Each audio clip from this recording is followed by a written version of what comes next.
Tim SAR gabungan mengevakuasi seorang nelayan yang meninggal di lautan lepas saat sedang melaut mencari ikan di perairan Malabo.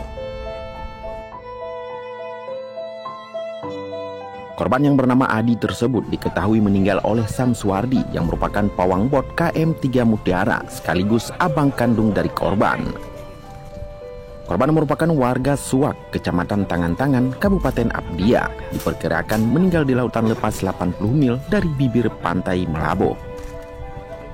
Sebelumnya diketahui korban memiliki riwayat sesak nafas. Menurut keterangan Saiful, pemilik bot KM3 Mutiara, korban ditemukan dengan kondisi diam dan tidak bisa dibangunkan pada saat pagi hari. Usai mendapati korban dalam keadaan yang dipastikan sudah meninggal dunia tersebut, rekan Adi langsung menginformasikan kepada Panglima Laut Aceh Barat melalui radio. Kemudian setelah mendapatkan informasi terkait adanya nelayan yang meninggal di lautan lepas, tim SAR gabungan terus bergerak untuk mengevakuasi korban ke daratan.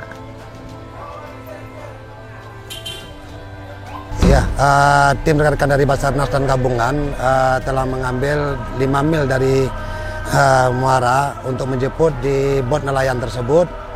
Untuk korban sekarang sudah dibawa ke rumah duka ke seputaran Abdia, bertepatannya di Kecamatan Tantangan.